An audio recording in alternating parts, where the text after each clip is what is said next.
Two monks were caught in a sudden storm while traveling. Rain poured down, soaking their robes. The road turned to mud. One monk cursed the weather, complained about the cold, and walked with his head down, miserable. The other monk tilted his face up, felt the rain on his skin, and kept walking steadily. When they reached shelter, someone asked the second monk, "Weren't you bothered by the storm?" He shrugged. "The rain fell on both of us. I just didn't argue with it. Life doesn't ask permission before it happens to you. Loss arrives without warning. Disappointment shows up when you least expect it. People betray you.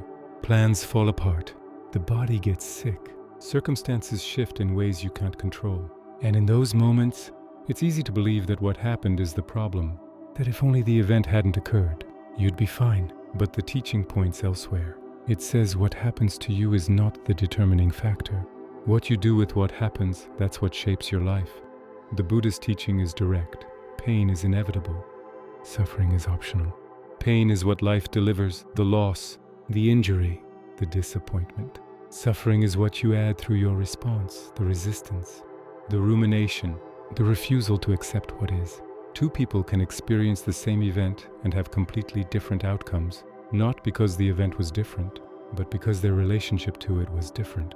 One person loses their job and collapses into despair, convinced their life is over. Another person loses the same job and sees it as an opening, a chance to reassess, to try something new. Same event, different response. And that response determines everything that follows, not just how you feel, but what actions you take, what possibilities you see, what kind of future you create. This isn't about positive thinking. It's not about pretending bad things are good or forcing yourself to feel grateful when you're in pain. It's about recognizing that between what happens and what it means, there's a gap. And in that gap, you have agency. You can't control the storm, but you can control whether you curse it or walk through it. The Taoist teaching speaks of this through the image of water. Water doesn't resist obstacles. It doesn't complain when it encounters a rock. It simply flows around it, finding the path of least resistance, adapting to the shape of what's there.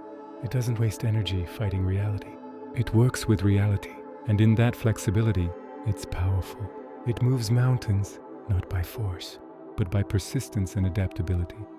You can live the same way. When something difficult happens, you can meet it with resistance, raging against it, wishing it weren't true, demanding that reality be different. Or you can meet it with adaptability, accepting that this is what's here and asking, now what? What can I do with this? The first approach exhausts you. The second empowers you. In Zen, there's a saying, the obstacle is the path. What blocks you is also what teaches you. The difficulty you're facing isn't interrupting your life, it is your life. And how you meet it will determine not just this moment, but who you become through it. Do you let it break you, or do you let it refine you? Do you collapse into victimhood, or do you find your agency within the constraints? This is not about blame. It's not about saying that if something bad happens to you, it's your fault for not responding perfectly. Life is hard. Pain is real. Some circumstances are brutal and unfair. But even in those moments, your response matters. Even when you can't change what happened, you can still choose how you carry it. You can choose whether to let it define you, or whether to define how you meet it. The Buddha faced this directly in his own story. He didn't choose to encounter old age, sickness, and death, but he chose what to do with that encounter. He could have looked away, returned to comfort, pretended suffering didn't exist. Instead, he sat with it. He investigated it. He let it become the question that shaped his entire path. The encounter wasn't optional, but his response was, and that response changed everything. This is true for smaller moments too. Someone speaks harshly to you. You can't control their words, but you can control whether you internalize them, whether you respond with anger, whether you let them ruin your day. Traffic makes you late. You can't control the cars, but you can control whether you spend the time fuming or whether you breathe.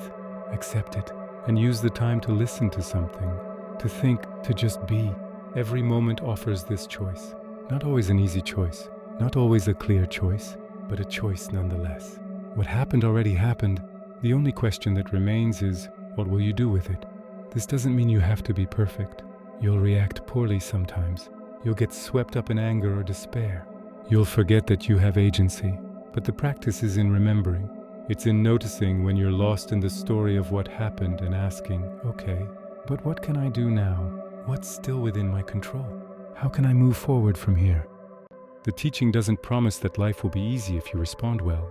It promises that you'll suffer less, that you'll waste less energy fighting what you can't change, that you'll find freedom even in constraint, because freedom isn't the absence of difficulty. It's the ability to choose your response to difficulty. And that ability is always available, no matter what happens. Lao Tzu says, when I let go of what I am, I become what I might be. What happened to you is what you are. It's the raw material, the circumstance, the condition. But what you do with it is what you might be. And that's where your power lives. Not in controlling life, but in shaping your relationship to it. The second monk didn't stop the rain, but he walked through it without suffering. And when he arrived, he was just wet, not defeated. If you choose to follow this channel, it truly helps me keep creating and improving these reflections. And if not, that's completely okay. I'm grateful you spent this time here. I'll see you tomorrow in the next episode. Until then, I wish you a calm and peaceful day.